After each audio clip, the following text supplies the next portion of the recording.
Tell us a little bit about yourself so that our audience got to know you a little bit more.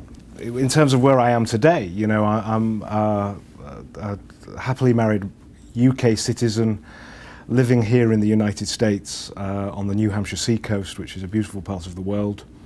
I have an 18-year-old daughter, I have a 17-year-old stepson, 15-year-old stepdaughter. We have 2 dogs and 1 cat, and live pretty much a relatively straightforward life. Busy, obviously. My personal life is very important to me, as is my professional life as well, but I'm a great believer that there has to be a balance.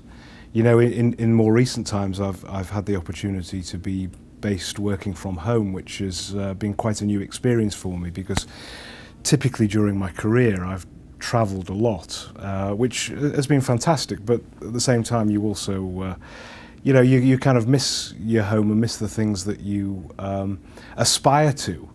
And when you actually get them, you don't give yourself the time to actually enjoy them. So certainly in the last 6 or 7 months I've had lots of opportunity to enjoy that and perhaps create a better balance in my life.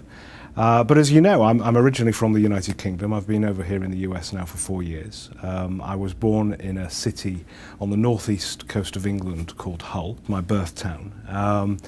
Hull is a very interesting place. It's a much maligned place within the UK. It's a fabulous place with fabulous people, and it's very diverse. But it's small, and it sits on an estuary.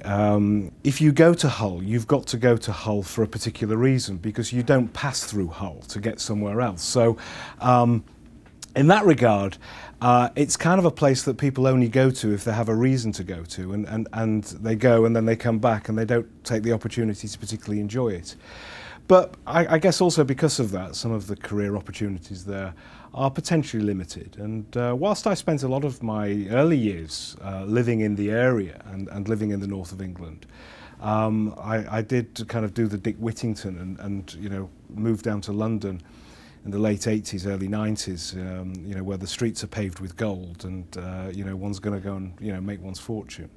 And spent up until moving here to the United States, spent you know, almost 20 years living in the south of England, and you know, using that as a base and a home, and you know, my daughter was born there, etc.